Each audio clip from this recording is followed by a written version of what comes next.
world. Would have been great. All that we just talked about was like amazing. Hello. Yeah. Hi, So everyone. we're going live in 3 different places. One on Midwest Mujeres' Facebook page. And the second one is inside our Facebook group of where people have, already been commenting. And so I know that a lot of our women are probably like still working right now and so forth. And the other place where we're going live today is on Facebook. On YouTube. And so people can find me there too on Wisconsin Mujer or Araceli Esparza channel. I don't think it allowed me to change my name. So it might say WIMUJER. So wherever you're watching us, welcome. I am your host, Araceli Esparza. And today I have Yael, the sex geek. When I see her name, I want to say sex geek, Greek goddess. I know you're not. I'm not Greek. I got lots of things in me. Greek ain't one of them.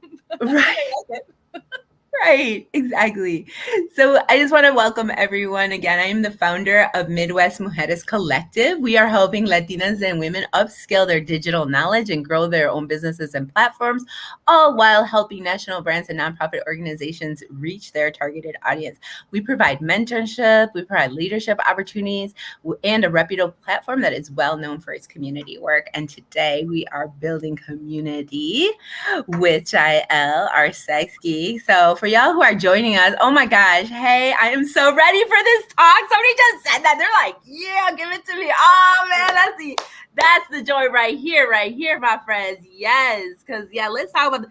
I didn't tell you, but today's my anniversary. So happy anniversary. Thank you. So you're definitely gonna be. I'm definitely gonna be taking notes. Because I still got this weekend. I got all sorts of props in case we go there. Ooh, all these lovely toys and props. Oh, that's okay. Why did I say one of my friends was selling like this new sex toy? We can talk about that later. But anyways, just to say that I am way behind in the times as far as like toys go. I honestly thought something was for my face, like a facial thing, and then later realized it was like a woman's play toy thing. And I was like, what? I thought this was a facial thing to scrub my face with. She's like, nah, girl. And I was like, oh no. Okay, so just so you guys don't feel alone in all of this sex talk and discovering our sexuality and talking about this in a safe space today. I mean, fair warning, you might get triggered. There might be topics that we're going to talk about that are going to be like, oh, I don't want to hear this right now. So I just wanted to double check with you guys. And I'm so glad for the excitement that I've been finding. So again, my name is Araceli Esparza. I'm your host today with Yael, the sex geek. Yael, will you introduce yourself to everyone and talk about your beautiful empire? I described it earlier like that because when I find out about Yael like this much, it's been a Pandora's box of like all of this great, exciting stuff that you're doing. So please tell us. Sure. So my name is Yael and I use she, her pronouns. And I have a company called Kaleidoscope Vibrations. And the idea is that if you don't know what a kaleidoscope is, it's got this kind of tubey thing that when you look on the bottom, it's got little plastic things. And when you shift it, it creates new, beautiful geometric shapes. So my company is Kaleidoscope Vibrations, and the point is that every event or vibration in your life creates a new, beautiful you. And I want to encourage people to feel confident, happy, content, connected in their identities and with their communities. And this came about because I am obviously white, I am Latina, I am Jewish, I am queer, I am polyamorous, and I grew up feeling like I wasn't enough in any of my communities, that there was something lacking about me because I didn't look like or have the same background as certain people. And so this came about, like I found confidence in who I am and I was able to find my people, find my community, and I want to help other people do that too.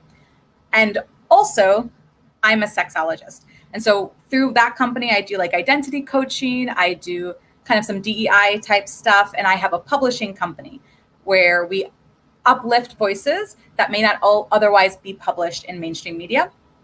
And then for my other piece, which is Sex Positive You, I work with individuals, couples, I could do triples, like small groups, and we discuss topics related to sex and sex education, sex coaching, and helping people figure out what it is that they want to be doing and how to get there. Amazing, amazing. Okay, already you threw a term at me that I didn't know. You said couples and then you said a truffle. Triples. Truffles. What's a truffle? Sorry, truffle. I'm not good at. I write it. I don't say it. It's 3 people. So if you're 3 people together, or you're a quad, you're 4 people together. Okay. So it means that these people are actively in a relationship with one another. Maybe not everyone in the group with everyone, but that there is this expected dynamic of multiple people, as opposed to like the kind of polyamorous that I am. I'm doing one person, I'm doing one-on-ones, various one-on-ones. Awesome. Okay, so I learned something new, folks. Try truffle. No. Thruple. What? I think it's thruple. Thruple. Triad. That's Like the a word triad. I'm going to use. I don't know why I'm trying to be fancy. I can't even pronounce it. I love it though. Triad. Right. No, I love it. Couple, right? Thruple, couple. Yeah, it's a thruple. It sounds exciting all at the same time. So we talked a little bit about the work. I mean, you tell us, like, how did you know you were a sex geek? Like, what started that in your youth, or in your teenagers, or as a young adult? Like, how'd you come about this?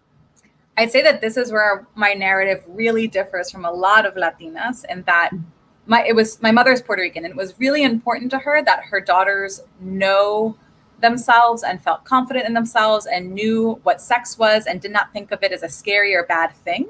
Mm-hmm. Right? So for her, sex wasn't something that you did when you were married. Sex was something you did when you felt comfortable and safe with someone. Wow, your mom was like really ahead of the times, yo. And like the times. This is a woman who was still raised in Puerto Rico and like would answer the phone, bendiciones, right? Like she is still Catholic. She is still like, but this was important to her. See. Like her sexual, like just owning her body was important to her. It sounds like she didn't want you to like just marry just to have the white dress. Like she didn't, no te inculcó eso. She didn't, like, you know what I'm saying? Because a lot of times we're raising one white dress for another white dress, right? Oh, like we're just like trying to keep that chain almost. And it sounds like she was like, nah, I'm going to break this chain. And so she started this was her second marriage, right? So my mother did go through the like shaming about the fact that she got divorced, right? And like that she was moving on to another relationship. So I think that was also part of it, like leaving a negative relationship, finding one that was good, also helped inform her feelings around these topics. But realistically, my grandmothers also, both my Puerto Rican grandmother and my Jewish grandmother, who'd been raised Orthodox, were also sex positive. No one wanted to stop me from asking questions. And so if I had a question, they would answer it. And I, like my 90-something, when I wrote my book, my grandmother was in a nursing home and she wanted a copy. She would hide it because she was afraid people would think that she was like, this dirty little old woman. But she had memory problems, but she would pick up the book every time I was there and start reading because she was so proud of me. Even though it didn't. What's the title of your book? What's the title of your book? In English, it's an intro guide to a sex positive you. And in Spanish, it's Muévele un poquitito. The other way. Yes, perfect. Okay. Guía introducción para una sexualidad positiva. Perfecto. But if you look up Yael R Rosenstock, you'll find it on there. Okay. Awesome. This is so beautiful. So why did you choose kaleidoscope vibrations? Like, I know what a kaleidoscope is. It's like all of the different, prism light that comes through a crystal, right? And you like see it through a hole. So, but when I think about vibrations and a kaleidoscope, I'm like, interesting. Like, identity is fluid, right? Like identity is a big part of my life, feeling connected to my identities. And also they're fluid. They often feel like boxes. They can feel uncomfortable. You can feel really squeezed into things that aren't right for you. And so the idea is that like everything shifts you. Every part of your life, every event, every connection, every person can change the way that you see the world and change the way that you see yourself. And there's nothing wrong with that we should celebrate that. But sometimes we might need assistance or support in finding comfort and in finding our new people if something has changed. And so that was the visual of it. I like it. I was just really interested in the branding of it. And so I put down in our notes, find out more at kvibrations.com because like I think about like KY jelly or something. I don't know. It does have a sexy, but no, I have a different website for the sex stuff. I don't think there's any sex stuff on that website. Oh, on the K vibrations. So where do people want to find out about the sex stuff? Sexpositiveyou.com. Sexpositiveyou.com. Okay. And then Yael the Sex Geek at Instagram, on TikTok. Like that's what you'll find me. Okay. Yes, and that's how I have been following you so much is on Instagram because I so enjoy like all of your posts and just like reminders of like how to be, of how to be. So I'm putting that in our chat for folks. Share our video, folks. Hi again. My name is Araceli Esparza. I am the host for Midwest Mujeres Collective, and we have Yael the Sex Geek here. And if you guys want to put something in the comments as far as questions go for our Yael, please do, and we'll get them towards the end of our talk today. But I want to know something. Yael, we were talking. I'm Chicana. You're Puerto Rican, Nuyorican. I have a hard time sometimes with that one. But you're Puerto Rican. You're a scholar of Latino culture, of Latinx culture. Why do Latinas struggle with sex topics? You talked about how, I'm pretty amazed that your maternal and paternal grandmothers, considering the generation of the boomers, that were so like closeted, even though we all talk about the sex revolution. Honestly, it was very small population of that generation that was really in part of that sexual revolution, because I think it came out more towards our generation, right? But talk about that. Why do Latinas still to this day in 2021 struggle with sexual topics? Yeah. So one, I want to name that, like, we're super different. We were just saying that, right? Like Chicana culture is a very different culture also from like other Mexican cultures, right. And then also from the Caribbean and South America, right? So there's that to be said. And also Catholicism rules the Spanish speaking world.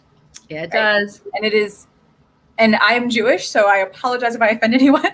My mother is Catholic, but I'm Jewish. But it is steeped in shame of women, right? That women are the original evil. And not everyone is taught this, but a lot of people are. Right. And that sex is, and it depends on your denomination and whether you're Christian or Catholic. But there's a feeling around sex is bad and that you're not really supposed to enjoy it, or sex is for men, or that you are a whore, a puta. If you know what you're doing, you're not supposed to, and studies have shown this, that women will sometimes talk about not supposed to have knowledge. And so some people will have higher risks for, let's say, pregnancy or STIs, not because they don't know, but because they know that they would be shamed if they spoke out about the use of condoms or other ways of protection. And again, this differs. You're going to have lots of people who are very vocal about their needs, and they're going to tell you what they want in bed, and they're going to tell you that they're not touching you unless, there's condoms involved or what have you. Mm-hmm. But overall, there's an expectation of this kind of, like, we don't talk about that so much. There's also a hypersexualization of a lot of different groups of Latinas. And so overall, there's a fetishization of Latinas, but there's also in our communities this kind of like protect men from the sexy little girls. And that's a really weird dynamic, right? A lot of people have said to me, that, and this is like trigger warning, but a lot of people have said like, trigger warning, folks. Trigger warning. Yeah. That they were told to change when uncles were coming over. Yes. Oh my gosh. And I hate to say it, but I've even said that to my own daughter who's 13.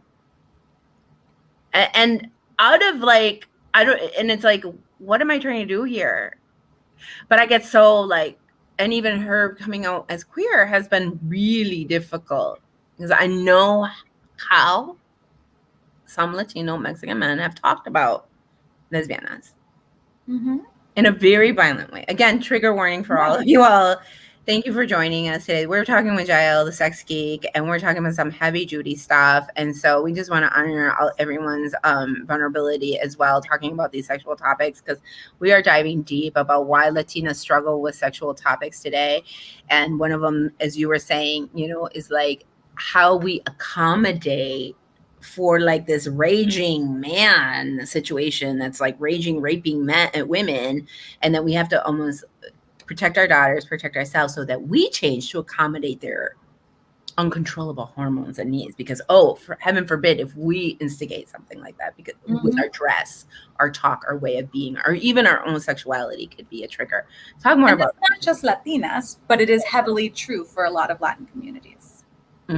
Right. And that's saying when you tell a little girl, you have to change because a man might be attracted to you, you're saying it's your responsibility to mediate the actions of someone else. When really, it's the responsibility of that adult man to not do anything with anyone who doesn't want to do something with him, but particularly not with a child.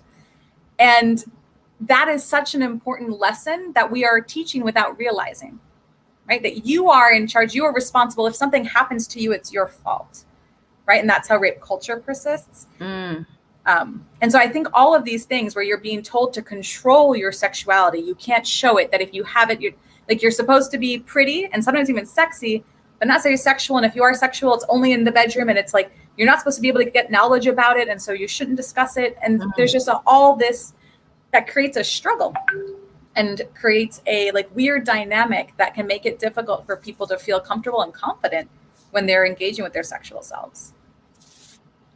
Whew. Brought my Krista. And I've got one more.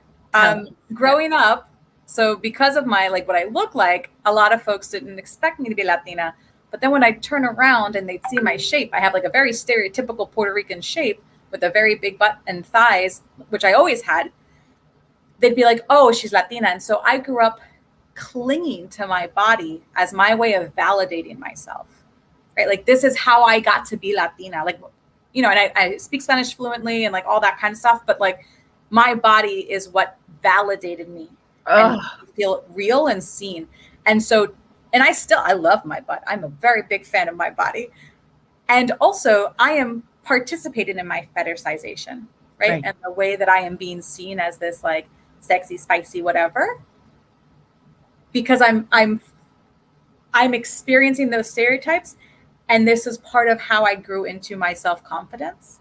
And so I think that there are other Latinas who experience similar things, whether it's having like hourglass figures or certain skin tones or types of hair, but there is a fetishization that happens, and depending upon the kind of like the race that you have, right, the phenotype. But that all, like, it can make you feel, I think sometimes for some empowered and for others guilty. Yeah.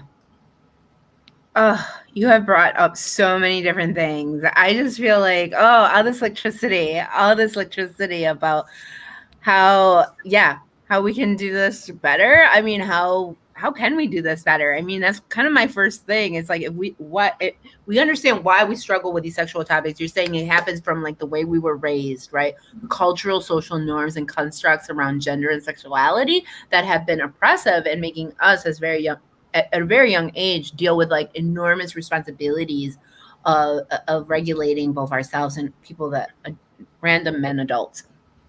That just sounds so oppressive, right? It's just so when you're hearing about these songs about, you know, and one thing I love about our culture is like todas las canciones de amor, all of our songs of love. I don't know, I listen to a lot of, you know, what is considered, I don't know, in my day it was considered like American white music, but here's the thing, it's like, but your heart, at least for me, has always been like our you know, Latino Spanish Spanish songs about love. And so unrequited love, or about stealing each other's girlfriends, or like like it's all everything is about relationships. It's all about relationships. Oh my God, yes, it's about every kind of relationship. The one that's prohibited, the one that is conquered, the one. Yes, I danced with you last night. Don't you know me? The Amazon. I mean, I love it all. Right there, it's all there. But like, what are the most common, given all of these top reasons why we struggle with it, and then like this like almost opposing cultural norm of like cultural music, you know, that like celebrates love and all of these relationships. It's such a dichotomy, right? What does one do with that dichotomy? I think that is like the major thing. Am I allowed to curse? Yeah. That fucks with people. Like, there is this romanticized idea of what love is. And this is not coming from off the top of my head, I don't have one, but I remember speaking to someone recently about like that Taylor Swift song where she's like, I'm standing in the rain and I'm going insane. And I don't know, but she's like, and I have this nice guy, but I don't want him. I want the guy that makes me want to pull my hair out, and that like I'm screaming and I can't like can take control of my emotions. And that is such a romanticized version of love that's passionate, right? This fiery passion that Latinos are supposed to have if you are someone who goes out with men. And I think that is, and it happens also between women and women relationships in Latin culture, this idea of the possessive, Yes. like you own one another, right? Whatever Mm. your gender, this desire to own your partner, that you need to know what they're doing at all times, this concern about people's fidelity, but also this expectation that it's supposed to hurt. And that love is supposed to make you feel bad sometimes. Yes, because if it's not a drama, if it's not drama, then you're real. not doing it right. And that's not true, y'all. Like, love should not hurt. Love's not supposed to hurt, child? What do you mean? You mean it's supposed to be easy and boring? That sounds boring, Dial. Dude, that sounds boring. Yeah, I'll take my boring life, y'all. I'm happy with that. Did you, like a couple years ago, I want to say like 5-6 years ago, there was all of this like fatalism music coming out for Latinas, by Latinas, being sung about like how much they miss dude and like how they couldn't live without guy, right? And it was like, I know a lot of songs of men singing that. Well, there were, yes, men and women, but like there was this like there was this movement of like young women like dying and committing suicide because of the sorrow of the breakups.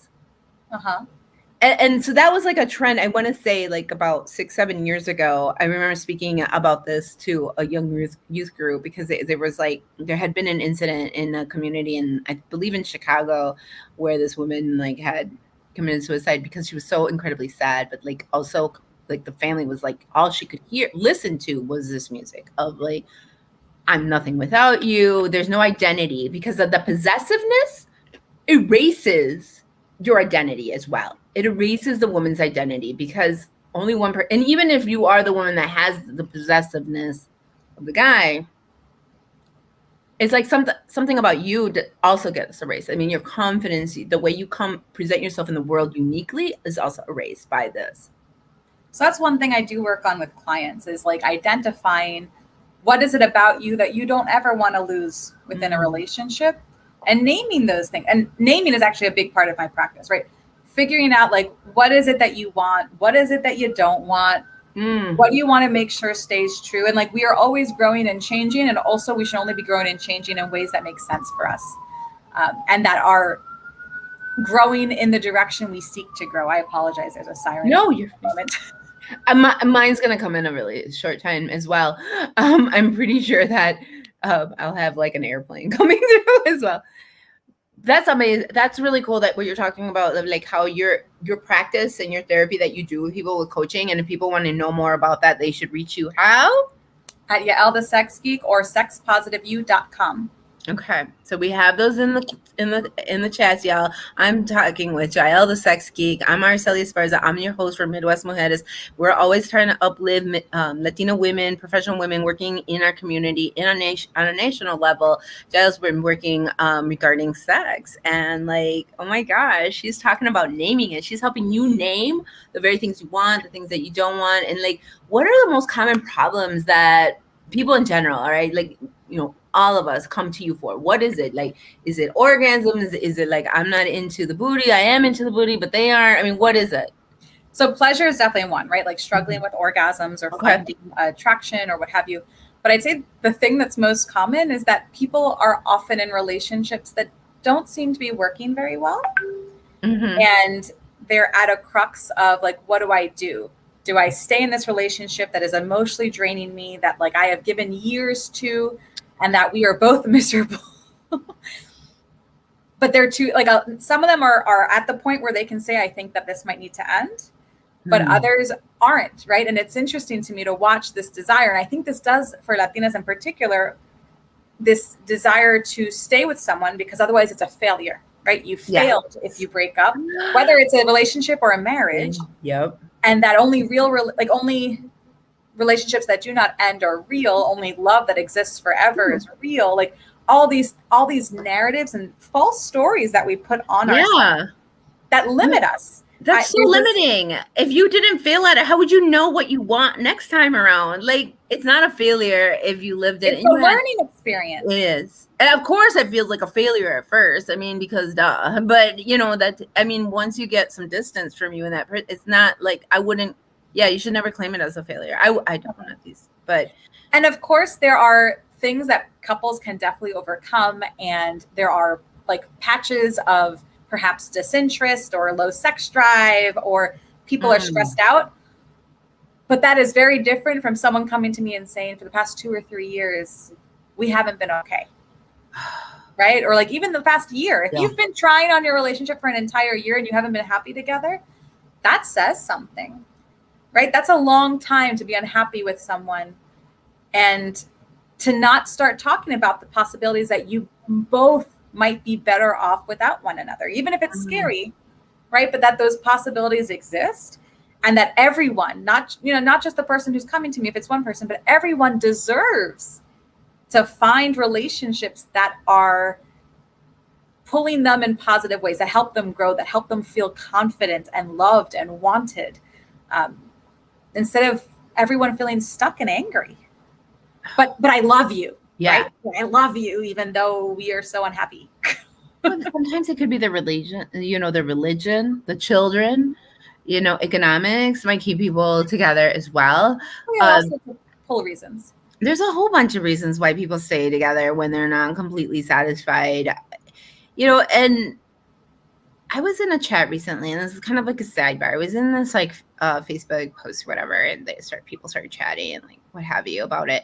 This woman had posted like a series of images and posts of this other woman saying to general public and or women, you need to support your man and this and support your man and all this, and men don't get enough like credit. And I'm like, immediately I was triggered, because I was like, no, but you don't understand. Some of them are narcissists, and like you can't. It's like, but then I'm like, when do we ever get to celebrate men though? Either I'm like, because of like my algorithm and who I choose, what topics I'm in, I pretty much always hear the criticism of man culture. Mm-hmm.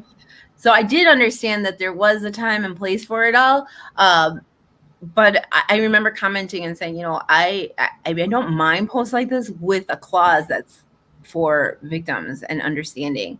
And I don't know if I'm just one of those type of people. And I'm not, because I'm trying to dictate, control how other people message their things on Facebook or wherever they do on social media. But to say that we're still just not there yet. I just feel like as a culture, we're still just not there yet, where I can safely just say that without a cautionary clause on there of like, let's separate men, but also don't bend over for every little thing. How do we balance that? How can we still be who we are, maybe want to be feministas, pro women, pro sex, without coming across like we're hating on men? I mean, I'd say if you're going to celebrate a man, make sure that you would also celebrate a woman for the same thing. Right? Because I see people who like celebrate men because they took care of their children, and it's like, they're your children. You do not get celebrated for taking care of your children. If you're married to a woman, is she getting celebrated every day that she takes care of your children? Because if she's not, then you don't get celebrated. You didn't do anything amazing. You apparently don't do it enough. You don't take care of your own. You're not a babysitter. They're yours. And so I think that that's really important. People want to celebrate men for doing things that they should be doing if they are in a relationship. And that's something that's also big. That I speak with people who are doing the most, who are working so hard to fix their relationships, that are asking to go to therapy, that are trying new things, that are dressing up, that are planning dates, that are creating, all these different things, and their partners. Again, I speak with a lot of different folks of different genders and sexual orientations. So their partners of whatever gender aren't. Yeah. And if it's one person doing all that work, that's not a good sign either. Right? It takes two at least to tango. Yeah. Right? You said before you could have a triple, but like it takes at least two to tango. So you want to make sure everyone's in it. But yeah, we can celebrate men for the same things that we celebrate women for. People deserve to be celebrated. And that's another big part of my like practice, right? That I help people identify the things to celebrate about themselves. But I think we need to be careful about celebrating men for things that women have been doing, are doing, and do not get credit for. All of this so invaluable information, especially like what you were saying about the common problems is like people not naming what it is they want, and like also owning that they've been in like a bad relationship for this long. because that oftentimes spill over to their personal relationships with friends. Like, I don't know why, but sometimes I feel like that's, at least now, and I've told people this, and like they're like, well, what's so different now in your 40s? I'm like, that my friendships have become almost as dramatic as some of my dating relationships were prior to being married. I'm like, and nobody prepared me for that one. Like, I could have never saw that coming in my teen years, that my friendships would be just as dynamic and dramatic as some of the, of dating relationships. But I oftentimes think that that is a causality of perhaps being in a very frustrated relationship, perhaps in their own personal life. I mean, I don't know. I'm just speculating. I mean, if you're unhappy at work, that can bleed into all your relationships. Yes. I think we don't talk enough about relationship building in general. And I think that friendships are often undervalued, right? Because like there's this expectation that friendships are less. Why wouldn't they be as dramatic? If you have dramatic romantic relationships, why wouldn't you have dramatic friendships? They're relationships. Just one person you're having sex with, perhaps, but they're all relationships that have varying levels of importance to you. Right. So it makes sense that if there's drama in one space, there might be drama in another. And we can also break up with people who are not our romantic partners. Like you can break up with a toxic friend. Yes. And also we're toxic to each other. Right. It's not necessarily that we're dating all these evil people. No. Or that our friends are evil, but maybe our match doesn't work. Right. And we bring out the worst in one another. Doesn't mean that we're bad people. We're just not going to help one another be good. We want people in our life that push us and make us better, that make us want to be better. That's like, I think, a goal for me. Always being around people that make me want to be better because I'm inspired by their light. Yes. Yes. And if I want to go like this, then maybe we shouldn't be together. Yes, exactly. Exactly. No, well said. Well said.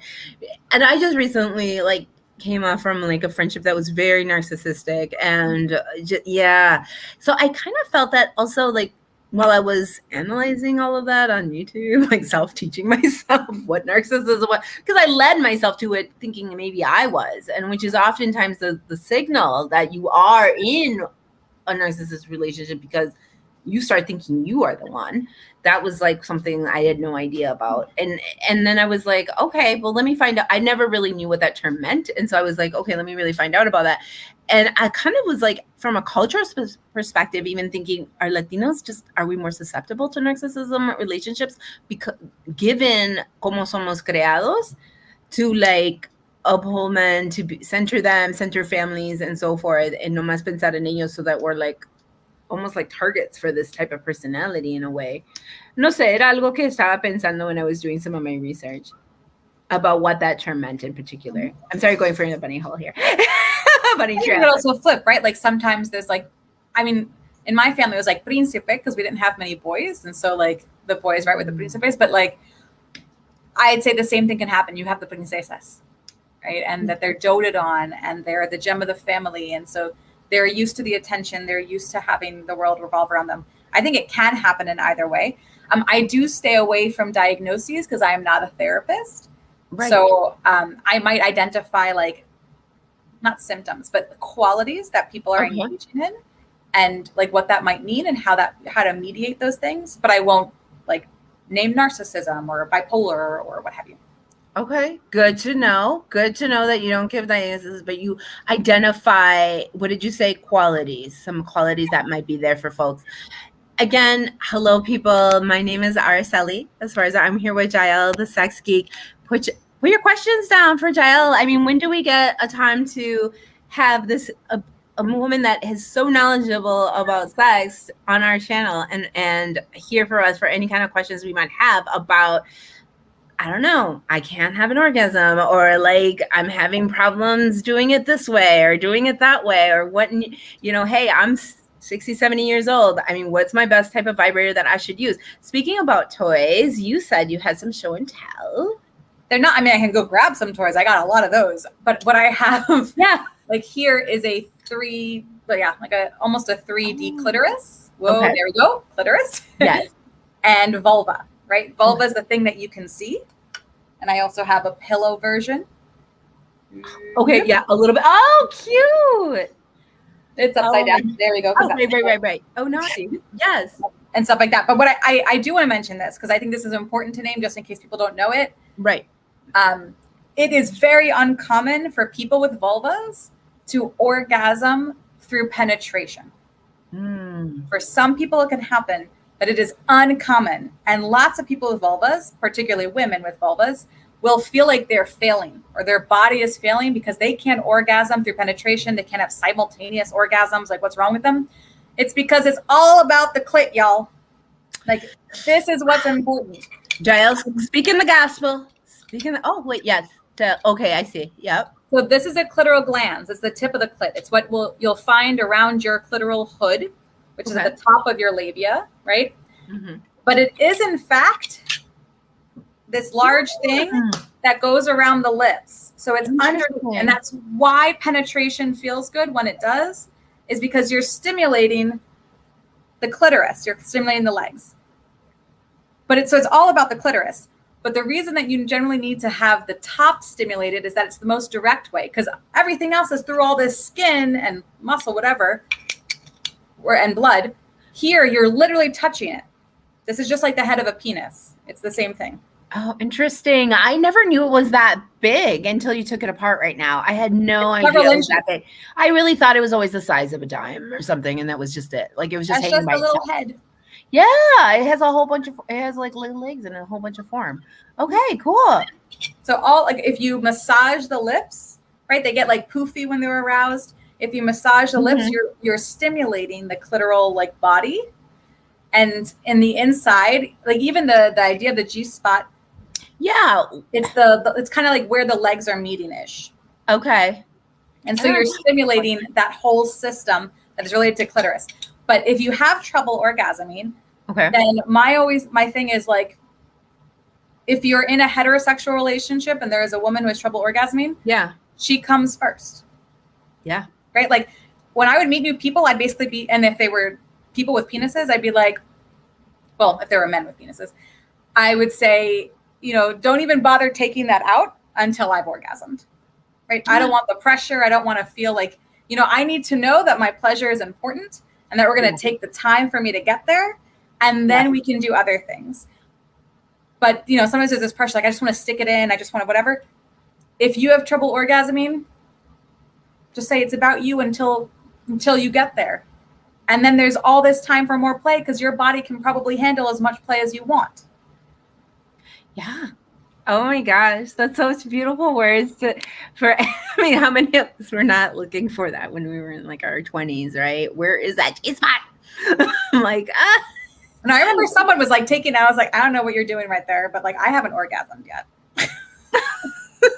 You're like, no. I don't know why that condom's coming out because that's not happening. Right. Not until I orgasm. And it's so important to talk about those and like practice by saying that to yourself in the mirror before your date even. I know I have had to do that myself back in the day, prior to being married, just having to say that once in a while, like in my mirror, girl, you're not doing that. We're just not. Remember. And so if you're in the heat of the moment, you can kind of remember yourself saying it to yourself. And it's a promise that you kind of make to yourself. And then it's good. It's a good thing because then you really know if they're worthy for the ring. I always think about that song about you got to put a ring on it. I'm like, no, it's really like, can they put the ring? Can you put a ring on it? Like Beyonce's song, put a ring on it. I was like, no, it's more like the other way around. Can they put it in the ring? Because I don't think it's going to happen. But yes, anywho, moving on to other things about toys and so forth. Like what silicone, plastic? I mean, what's up with toys? Okay, you want me to grab some? Go right ahead. I think we should. Okay, I'll be right back. Okay.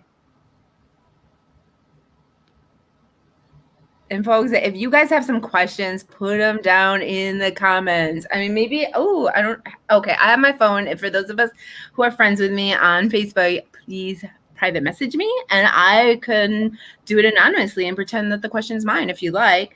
So you can private message me on Facebook and I will put the questions on just because I want to respect people's anonymity as well. Okay. Ooh, show and tell time, Jess. Show and tell. Okay, so you asked about materials. I didn't bring a bunch of materials, but like metals. So there's some really good metals in that they're non-porous. You don't want things that are porous because then bacteria can go into the pores. When you're dealing with things that are silicone, so for example, I got this really cute toy recently. And I won't get a kickback for this, but I'm just like spreading the word because it's cute and it's fun. Yeah. If you use the code Yael40, you get $40 off. Ooh, where though? Asuga. If they go to my Facebook, my Instagram, it's one of the last ones it's a picture of me kissing this one and its little yellow friend. Right. That's very cute. All right, so, I'll put the link in the comments for people to go visit you on Instagram as well. It's important to use body safe materials because you don't want things particularly going inside of your body that are dangerous. It doesn't look like my matches are working. But the way that you can know if a silicone toy is safe is by taking a flame to it. What? So if you take a flame to a high quality or medical grade silicone toy, I mean, don't like stick it in a fire forever, but if you put a flame against it and put the flame on it, nothing will happen. Okay. Because the material won't burn. Interesting. Materials that shouldn't go in your body, if they're silicone or they're poor quality silicone, they'll burn. You'll start to smell something really funny. When I put it against these kinds of toys, all I smell is heat. Okay. I can smell heat, but there's no I've done it to all these toys and there's no damage to them. There's no effect. Okay. And so that's a way to test it. Toys that can be useful for folks who have trouble also with orgasms or who just want really intense ones are things like air suction toys. So they're different from vibrators, right? Like that's what I was telling you that I thought was a facial toy. I thought that was a facial toy. And put that baby on your clit. Yes, one of my and she was telling it and she's like, "Are you behind the times? That's for your clit. That's not for your face." I was like, "Oh hell." I'm so behind. I didn't know that was for my clit. I thought that was for my face. It's that other one. Yes, like that one. Yeah, it was the one. Yep. Well, I think it looked like the flower. Anyways, it was one of those forms. Yeah. Yeah. So it's an air pulsing toy, and it kind of like it's advertised by some companies as something similar to oral sex. I don't think it feels like oral sex. I mean, like you can put lube on it and stuff, but it's not the same wetness. Yeah. But anyway, it's really good. People who have trouble orgasming, this tends to be a toy that's very helpful and makes people orgasm quite fast. Sometimes it can feel like it's pulling an orgasm out of you. So if you're not used to orgasming, that might help you identify what an orgasm feels like to give you more control over the future. Yeah. Which is different from like a vibrating toy. Let's see if this baby will turn on. That just like generally vibrates, right? It like does a movement that you can put again across anywhere. And to be clear, right? So this is on the clit, it's on the nipples, but you could also put this if someone has a penis in your life, like you can put this around the scrotum, the vibrator too. You can like rub this up and down the balls. You can up and down the shaft. This can go around the nipples, the armpits, like the neck, whatever it is that you like. And there's like, dildo penetrative toys. This kind specifically has a suction cup so that if you wanted to put it against a wall and like penetrate yourself, it would be easier. Like you don't need to use your arms, which can get really tired. Right. Yeah, but there's metal toys, there's glass dildos. Yeah. Glass? I'm afraid that would break. Everyone's afraid it'll break. I don't own any glass toys. I'm at the point where I just wait for people to send me free toys to review. Right. I've never had someone send me a glass toy. And I also personally, like dildos aren't my thing, but they shouldn't break. Like, I mean, if you drop them on the floor, they might break, but then don't put it back in your body when it's cracked. It's not going to break in your body. Your body can't break it. It would break if it fell onto a hard floor. What would you say to women? We have this also streaming into one of my favorite, Facebook groups that's private. And I know that there's some younger professional women who are, watching you, who are also just beginning their journey in becoming perhaps a sex coach, perhaps a coach of like lifestyles and so forth. What would you say to women like that who want to like grow and be a sex geek and who want to have that? I'll tell you, I'll be honest, most of the stuff I know about sex is from reading Savage Love over the years. That was on the Isthmus. Thank you, Isthmus. You really helped me through my high school years of learning about sex. It was a free magazine here in town. And they would like, do you know who I'm talking about? Dan Savage Love. Yeah. Yeah. So his article was syndicated back in the late 90s a lot, and like I would read, and that's where I learned most of my stuff. So, I mean, but he has a lot of good stuff. he does have a lot of good stuff. I love Dan. He's amazing. But he's also a guy. And coming from another woman to another woman is just a really different, it's just different. It's just a different experience. And so that being said, what would you say to women who are watching us? Because I know one of my girlfriends, she's watching us. She's getting into the professionalism of this whole, of this arena. What would you say to people like her? So one thing is that there are a lot of us. And so you can follow us. You can see the different styles, how people decide to niche. What is it that they want to concentrate on?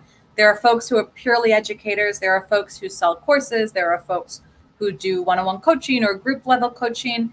If you go on Instagram, the Cameron Glover is a woman who offers like how to get into sex education field classes. Like that's her specialty, and her niche is helping people build sex ed businesses. Okay. And I think she currently has an offering right now that's open, but there's no specific route for this field. You can choose to get certified through one of the certifying bodies as a coach or an educator or a therapist, but you don't need certification in order to practice. So it's a matter of like what it does for you, right? There are folks who focus on trauma. There are folks who focus on queer folk. There are folks who focus on like endometriosis, or on vaginismus, or on polyamory, on kink. So there are folks who do lots of like very specific work. And then there are those of us, like I do more general work. My focus is identity and recognizing how our identities influence our experiences. I'm a very narrative-based sex coach. That is so beautiful. That is so beautiful, because I think, as long as you once you get comfortable with your identity, you can get more comfortable and more creative in the bedroom. I tell, I don't know. I'm like, I get shy about it, but he's such the professor, I say, because I'm like, okay, you're always teaching me something and that's fun. I'm glad to be the student. I'm fine. But here's the thing. It's like, oftentimes we never talk about that. You don't talk about that outside. So it's like all this inner information that in between couples that I don't know how they learned it. I don't know how he learned it. I really don't. And then he grew up in a very oppressive, like Catholic household. So how did he learn about being creative? I have no idea. He's a very creative man. Thank God. But he says he watched some he used to watch something on like HBO or something a long time ago, that they would go around with couples and stuff, and they would like do the whole like heat wave. Like you wouldn't see them, but you would see their outline, and you could see like how hot they were while they were doing it. So then you could see if like what they were doing was actually stimulating or not. Interesting. Yeah, it was really, I think it's still around like on YouTube or something. He showed me one time. I was like, oh, this is kind of funny. It's like very technical, but it wasn't very pornographic whatsoever. It was very scientific, actually. And so I think that's important too, is just like talking about it and being open about it. It sounds like that's your approach. I think it sounds like that's an approach that a lot of Latinas probably are attracted to you for, because like even myself right now, I've been cracking up just talking about it. Like, oh my gosh, it's so embarrassing. And and who am I? But a 45-year-old woman who still like shies about talking about sex. Lastly, but what are your 3 tips for better sex? So one is what you just named, right? Being willing to talk about it. It is difficult to mind read. Like even if we know someone really well, I used to go through sex as kind of just following the other person's lead. And so if I was like, well, I'll go orgasm eventually, right? Or like, they're doing the thing, I'll let them do the thing. It changed my world when I learned to speak in sex. When I learned to say, ooh, a little to the left, or go slower, deeper, right? Just simple words. Yeah. But being able to say what would make the experience take a new level. Yes. Oof, my sex life has changed. And I didn't know. I thought I was having great sex. Right. Now I'm having great sex. Right. Because you guys started saying and owning what it was that you wanted, either prior, during, or after, of sex. Y'all, we are here with Yael, the sex geek. You guys need to follow her. I put her links down in the comments. She's just like throwing us so much education. I got to do a trigger warning. Yes, it's been mostly het sex relationships that we've been talking about, but Jael's also a queer out woman, Puerto Rican Jewish woman that can also speak to gay sex as well, and the particulars about that as well. But what we're talking right now about Leslie, about her 3 steps. One being just talking about it during it. Actually, yes. Be more open and willing to have conversations. And you can start in ways that feel comfortable for you. Some people prefer to text, so they don't have to see each other while they're having this conversation. You might look at yes, no, maybe sheets. And if you want to know what those are, if you go to my website under resources, I have a few that are my favorite, but it's lists of things that you might want to try. And so you're saying, yes, I want to try this. No, I don't want to try that. Maybe I want to try it. And I always add, and I tell people to add fantasy. So maybe something sounds sexy in your head, but it doesn't actually, you don't want to do it. So, right. So you might describe to someone, this sounds sexy in my head, but I don't want to do it. And so maybe they can talk about it while you're having sex. So you can fantasize about it, but not actually have it happen if it's not something you want to happen in real life. Right. And that those are important things to recognize because there can be differences. I'd say the second thing is don't be scared of sex toys. Sex toys aren't just for solo play. That was another thing that skyrocketed my sex life from like, actually my solo play now has gotten really loud because I learned how, because of my partner actually. So kudos to my partner, how to actually use sex toys in a way that was exciting. I used to be like, this is too much work. I don't feel like it. Yeah. No, those babies are here for a reason. They're awesome. And you mean it doesn't mean you're cheating on them by using it? It doesn't mean that they're less of a guy or woman if you're using a toy on your own by yourself when they're not around. What do you mean, Jael? And it doesn't mean that they're less than if you're using it with your partners. Because are you saying hair won't grow on my hand or it won't fall off and my marriage won't be dead if you can always wax if the hair grows. But or just let it be free, right? Like people are used to. There was a point where everyone was dying their armpit hair. Alguien me dijo eso, que si tú te masturbas, pelo te va a crecer en la mano. Yes, that is a very common myth. So stupid, isn't it? So silly. I hate that. And again, I think Catholic communities particularly. Yes, I grew up Catholic, so of course it's Catholic communities. Duh. Who else would come up with that? Like la mano peluda. Sorry. But you're right. I think people, whatever. I think in particular, like men, but people in general can sometimes feel threatened by sex toys. They feel like it's a replacement. They feel like it is a way of saying that the other person's not enough. Yeah. And what they are tools for improving pleasure, right? Everyone wants to enjoy, presumably not everyone, but most people who are having sex want to enjoy the sex that they're having if they're not feeling guilty about it. And this lets you do that. And it is an enhancement. So you're still having sex with your partner if you're having sex with your partner. And the toy isn't going to kiss you. The toy isn't going to tell you how handsome you are, how beautiful you are. The toy isn't going to get you ice cream if you like ice cream, right? Like the toy can't do any of that. What the toy can do is help stimulate your body parts and give you a physical pleasure that is often augmented by the emotional connection if you're in a relationship. Right? So they're just tools. Interesting. And so I'm still not cheating on the guy. You're saying I'm not cheating on him if I masturbate with and if you're watching porn, so cheating is based upon you. If the two of you have decided, or the three, or however many of you there are, have decided that toys are not allowed, and everyone's agreed, like not coerced into it, but everyone's like, no one wants toys, and then then that could be cheating because you've created a boundary. Okay. So really cheating is about crossing boundaries, right? It's not about just like I had pleasure with somebody else. It's about crossing a boundary that you guys have already agreed and set up on. And the reason I say that, and I know I've been repeating that, and maybe people think that's weird, but often, but that is a misnomer, I think, in a lot of circles, that if you're in a married relationship, you're not supposed to do that anymore. To masturbate or watch pornography or read erotica. Yeah. But there's no reason that you should be able to do that. Yeah, I love reading erotica poetry. I've known a lot of Latinas who write erotica poetry, and have actually had to take other names, other author names, because they were afraid of their identity being discovered because they were by daytime a teacher or like somebody else in the community of posture. So they were so afraid to own that other part of them.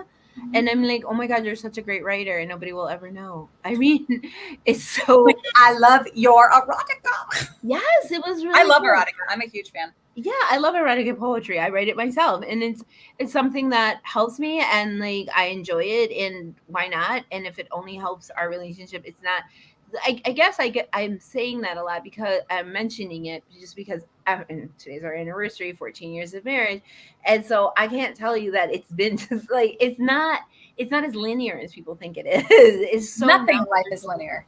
Right. There's so many other ways of doing things nowadays. And also to understand that, like you were saying, it's not about, I guess it's not, it isn't cheating if you guys agree and understand about it. And it's only, if it's only going to help you, it's like, who are you thinking about anyways during that time period? It's not like you're thinking, I mean, it depends, right? You can think about other people, too, right? Like, right. It just really depends. You need to, and that's the big thing that is an issue in monogamous relationships, that these are not explicit conversations being had. In polyamorous relationships, we're having these conversations because boundaries are super important. People think that you can't cheat in polyamory. You can totally cheat in polyamory. Interesting. Like, if you set boundaries, you set boundaries. And if those are broken, then that's cheating. Can we just mention really quick for our viewers, because I really have a diverse age group of viewers. Some people might not know what polyamorous means. So polyamory is a type of what's called ethical non-monogamy. So monogamy, serial monogamy is what most people are used to, which means that you date one person at a time. Real monogamy is one person for life. Serial monogamy is like if you had a boyfriend or a girlfriend and then you dated someone else afterwards, that's serial monogamy. So that's most people. Polyamory is the multiple loves. And ethical non-monogamy is any form of relationship that is not serial monogamy or monogamy. And so in my case, I'm someone who likes to have a nesting partner, someone who wants to build a life with another person and wants to have a family with another person.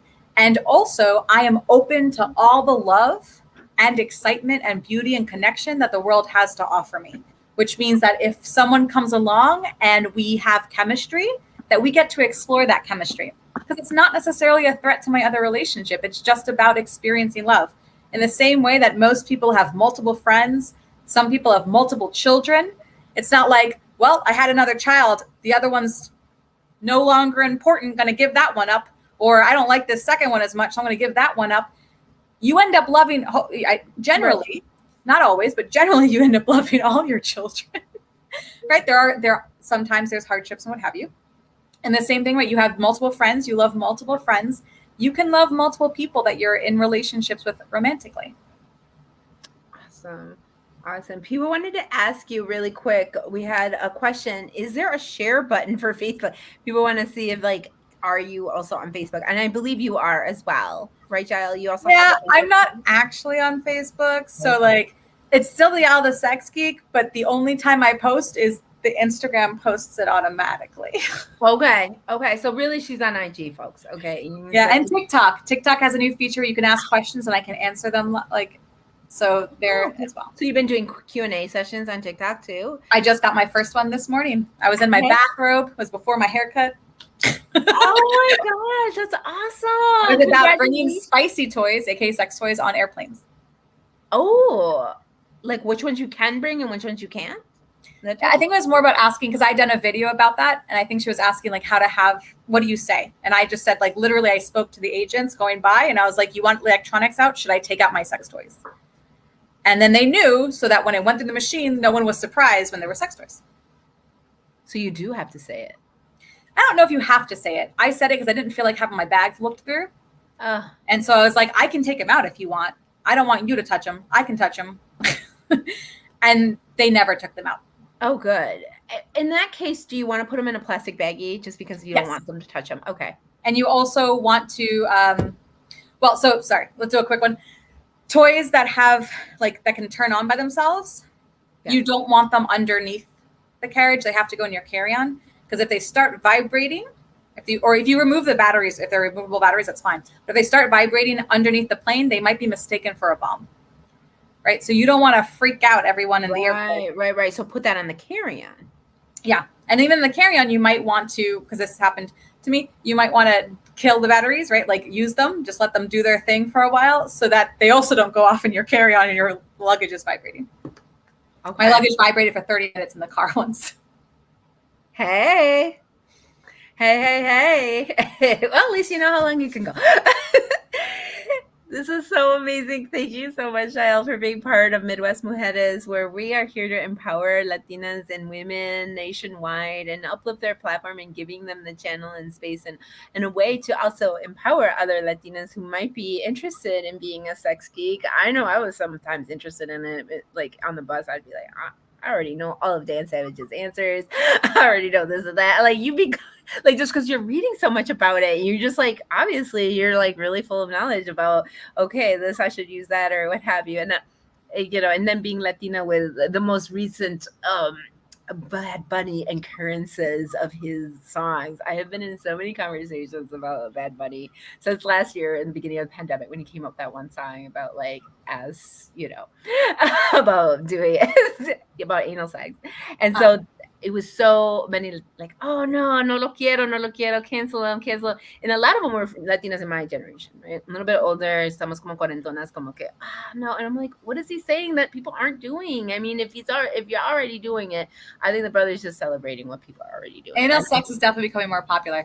I'd say rimming in particular.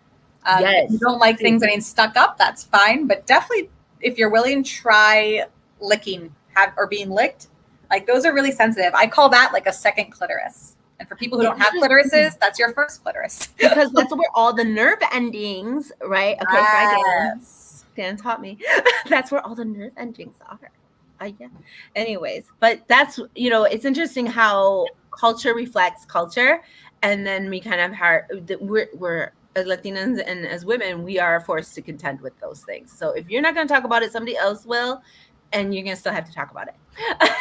It's kind of the notion of that, how that works. Any last words about how we can embrace more? I mean, you just kind of gave us our final tip there. Try rimming if you haven't. Go right ahead and do it. You know why you want it, etc. What's our last words here for folks? I mean, what can people do tonight, to have? When you ask for a third tip, I would say get to know your body and have fun with it. So do the masturbation thing. Do the like reading things that seem exciting. Explore what you might want to try. Don't feel ashamed of the things that you enjoy. There's nothing wrong with you, and there's always people in the world who like the same stuff as you. For sure. Thank you, Yael, so much. I put it all in the comments. You guys follow her on Instagram. Check out her 2 websites. I've already checked out right here the Sex Positive You one for freebies and coupons. That's where your resources are. There's also a Latina sex shop, which does have a coupon also. And that one does give me something. So it doesn't cost you anything extra. But if you buy through them, I actually make some money too. Oh, okay. So it's a way to support me while getting your toys on. Exactly. Oh my gosh. Thank you so much, Yael. Gracias por estar con nosotros, sus Midwest Mujeres. Te apreciamos mucho. Un gran abrazo from the mid coast to the east coast, baby. All right. Nos vemos entonces. Hasta luego, amigos. See y'all. Bye-bye.